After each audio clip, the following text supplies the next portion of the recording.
Hi, ninth graders, you did it. We're in the last week. So now that we're in the last week, I'd really like for you to reflect back on the skills that you developed this year and the ideas that you explored in design class.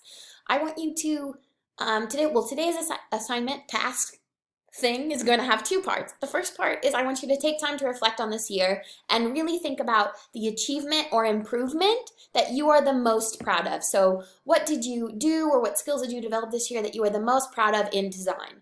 And then what is the area that you need to or would like to continue to strengthen in the coming year in design? So what's something that you want to do better, that you want to work harder on next year?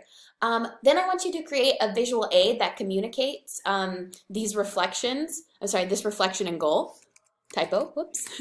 And this visual aid can be literal. It can be, so like actually showing a scene depicting that achievement or that goal, or it can be metaphorical. You can have a symbol to represent those things.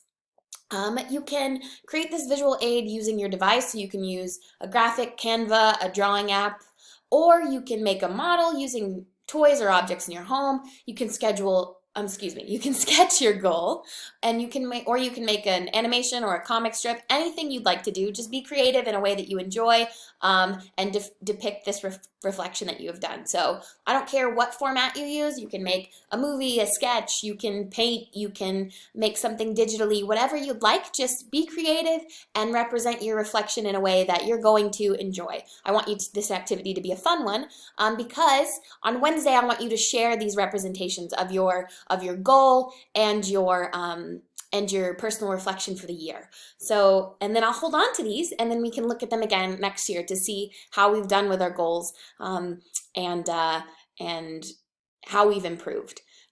So take the time, think about the achievement or the improvement that you're most proud of and the area that you want to continue to strengthen in design, and then represent those two things visually. Represent your goal and your achievement, and then represent your area that you'd still like to improve in design. And then we will share those together in our Google Meet on Wednesday.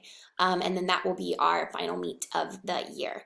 So please just take the time to create a visual representation of this reflection and sort of aspiration for next year, and we'll share these together on Wednesday. Please email me if you have any questions. Let me know if you need anything, or comment on this assignment. I can't wait to see what you guys all come up with. I'm very proud of the work that you've done this year, and I hope that you are too. Talk to you later. See you Wednesday. Have a good day. Bye.